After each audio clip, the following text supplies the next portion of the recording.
জন্মাষ্টমীর কিন্তু আর বেশি দিন একদমই বাকি নেই, তাই তোমাদের কাছে নিয়ে চলে আসলাম একটা খুবই মুচমুচে, একদম ভিতর থেকে জুসি, একটা সুন্দর তালের গন্ধযুক্ত তালের বড়ার রেসিপি। তো হ্যালো বন্ধুরা, welcome back to my channel Rumela and you. তো দেখো, আজকে আমি তোমাদেরকে প্রথম থেকে একদম শেষ পর্যন্ত দেখাবো তাল ছাড়ানোর থেকে তালটা মাখা, কি কি দিয়ে তালটা মাখলাম, তালের গোলাটা কিভাবে বার করলাম, সমস্তটা কিন্তু তোমাদের সাথে আমি আজকে শেয়ার করব। কারণ অনেকের হচ্ছে তালের বড়া মানে গোলা বার করার পরে মাখতে পারো, কিন্তু তালটা কিভাবে ছাড়িয়ে, প্রসেসটা কি তাল ছাড়িয়ে মাখা মানে গোলা বার করার, সেটা হয়তো অনেকেই জানো না। তাই এই সমস্তটা কিন্তু তোমাদের সাথে আমি শেয়ার করতে চলে আসলাম। দেখো, তালের প্রথমে উপরে একটা খাপ মতন থাকে, ক্যাপ মতন, সেটাকে সরিয়ে নেওয়ার পরে তালের খোসাটা এরকম ভাবে ছাড়িয়ে নিতে হয়। ছাড়ানোর পরে কোনটাতে দেখবে দুটো বীজ, কোনটাতে একটা, কোনটাতে আবার তিনটে থাকে।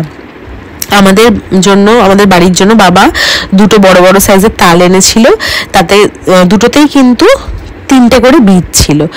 প্রত্যেক কটা বীজের সাথে প্রত্যেক কটা বীজকে বাড়ি মেরে মেরে একদম কিন্তু উপরের যে বডিটাকে একদম নরম করে ফেলতে হবে। তারপরে একটা ঝুড়ির সাহায্যে বা কোনো ফুটো ফুটো থালার সাহায্যে তোমরা কিন্তু এরকম ঘষে ঘষে ঘষে ঘষে যতটা পারবে পাল্পটা বা গোলাটা বার করে ফেলবে।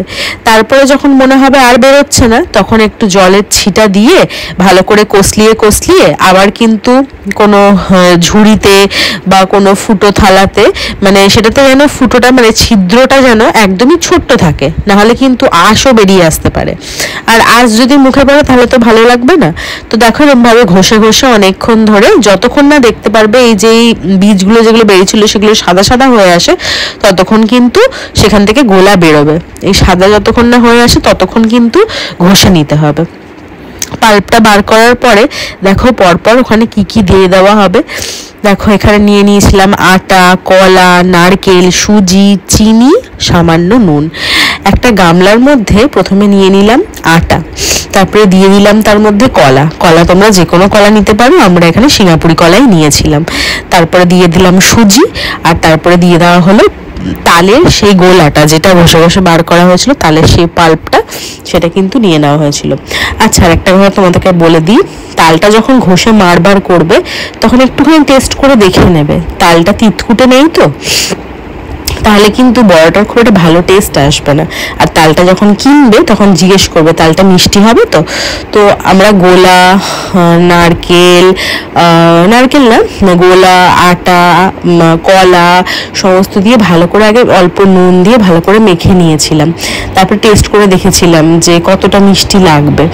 আর যদি তোমরা এটা পুজোর জন্য বানাও তাহলে কিন্তু আন্দাজ মতন চিনি দেবে, কারণ তালটা যদি খুব মিষ্টি হয় তাহলে চিনিটা কিন্তু খুব বেশি লাগে না। আমাদের তালটা কিন্তু দারুণ মিষ্টি ছিল, খুব ভালো কোয়ালিটির তাল ছিল, তাই আমি চিনিটাও বুঝে দিয়েছিলাম স্বাদ অনুসারে। আর নুনটা এই জন্যই দেওয়া, আমি বলি প্রত্যেক কটা মিষ্টি রান্নাতে যদি নুন দেওয়া হয় মানে সুইটনেসটা আরো বেড়ে যায়, একটা আলাদা টেস্ট লাগে। নুন দেওয়া মানে তো এমন না যে জিনিসটাকে তুমি নোনতা করে ফেলছো, টেস্টটা আরো ভালো হয়। তো দেখো, মাখার পরে দেখলাম যে গোলাটা অনেকটাই বেশি হয়ে গেছে, তো এটা দুটো বাটিতে আলাদা আলাদা করে ভাগ করে নিলাম। তারপরে দেখো, এখানে বাবা নারকেল কুড়িয়ে দিয়েছিল, সেটা কিন্তু এই নারকেলটাকে কিন্তু যে আলাদা আলাদা করে ভাগ করে রাখা হয়েছিল, মাখাটা আলাদা আলাদা করে নারকেল কোড়াও তার মধ্যে দিয়ে দেওয়া হলো। নারকেলটা দিয়ে আবারও কিছু ভালো মানে কিছুক্ষণ ধরে ভালো মতন একটু চটকে নিতে হবে। আমরা নারকেল কোড়া ব্যবহার করেছিলাম, অনেকে চাইলে নারকেল কুচোনোও দিতে পারো, সেটা হলে কি হয় মুখে একটু একটু পরে। আমাদের বাড়িতে আবার সেই টেস্টটা কেউ খুব একটা পছন্দ করে না, তাই না নারকেল কোড়াই দেওয়া হয়েছিল। দেখো, মেখে সুন্দর করে নিয়ে বেশ ভালো করে একদম মানে একটু মাখানো যেন টাইট টাইট মতন হয়, নাহলে কেন কি হবে বলো তো, আবার হয়তো তোমাকে পরবর্তীকালে সুজি বা আটা আবার মিশাতে হতে পারে। অনেকে এখানে ময়দারও ইউজ করে, কিন্তু ময়দাটা তো না খাওয়াই ভালো।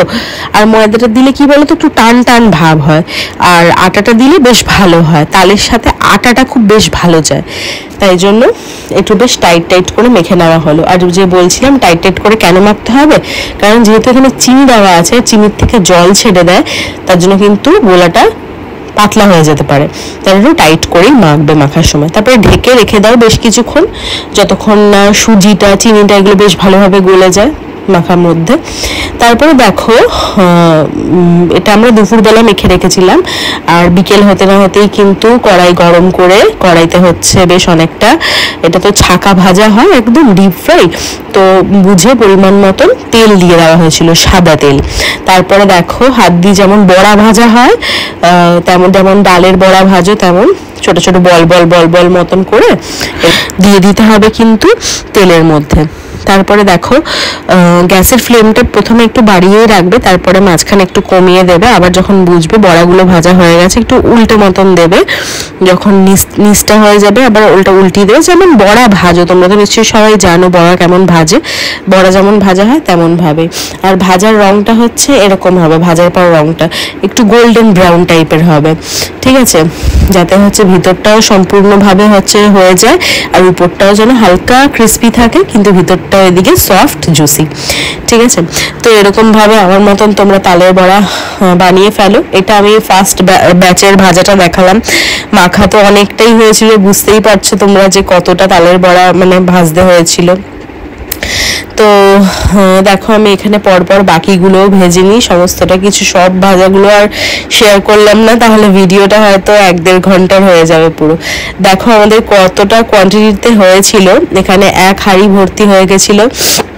তারপরে হটপটেও আমাদের বড় একটা হটপট আছে, সেখানে 1 হটপট ভর্তি হয়েছিল, আর কিন্তু আরেকটা থালাতেও ভর্তি ছিল।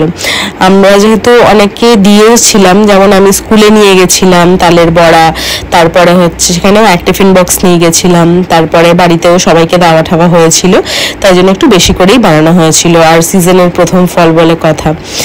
তো আমার এই ভিডিওটা কেমন লাগলো অবশ্যই আমাকে কমেন্টে জানিও, আর এরকম টাইপের করে কিন্তু তালের বড়া অবশ্যই বানিয়ে দেখো, খেতে কিন্তু দারুণ টেস্ট লাগবে। তো ভালো লাগলে চ্যানেলটাকে সাবস্ক্রাইব করো। টাটা।